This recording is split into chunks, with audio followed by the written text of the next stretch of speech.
അന്ന് ദുബായില് കെട്ടിടങ്ങൾ പണിത് വരുന്നേ ഉള്ളൂ. ഇന്നിവിടെ കാണുന്ന പല കെട്ടിടങ്ങളിലും എന്റെ വേർപ്പ് വീണിട്ടുണ്ട്. നമ്മൾ അധ്വാനിക്കുന്നത് നമ്മളെ സ്നേഹിക്കുന്നവർക്ക് വേണ്ടിയാണല്ലോ എന്ന് ഓർക്കുമ്പോ അതിന്റെ ഒരു ക്ഷീണം അറിയില്ല.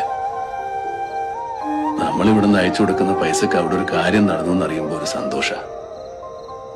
ഞങ്ങള് പലരും മനസ്സ് നാട്ടിൽ വെച്ചിട്ട് ശരീരം മാത്രമേ ഇങ്ങോട്ട് കൊണ്ടുവരുള്ളൂ. എന്താ ജോലി, എത്രയാ ശമ്പളമൊന്നും ഭാര്യയോട് പോലും പറഞ്ഞിട്ടില്ല. നാണക്കേടായിട്ടല്ല, കഷ്ടപ്പാട് അറിയിക്കണ്ടെന്ന് കരുതിയിട്ടാ. ഇപ്പൊ ഒരു 10,000 രൂപ നാട്ടിലേക്ക് അയക്കുമ്പോൾ വീട്ടുകാരെന്താ വിചാരിക്കണേ?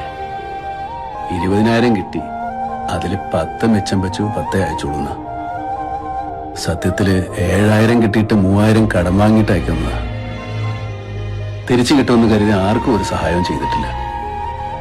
തിരിച്ചു കിട്ടുമെന്ന് കരുതി കൊടുക്കുന്നത് സ്നേഹമല്ല, കടം കൊടുക്കല.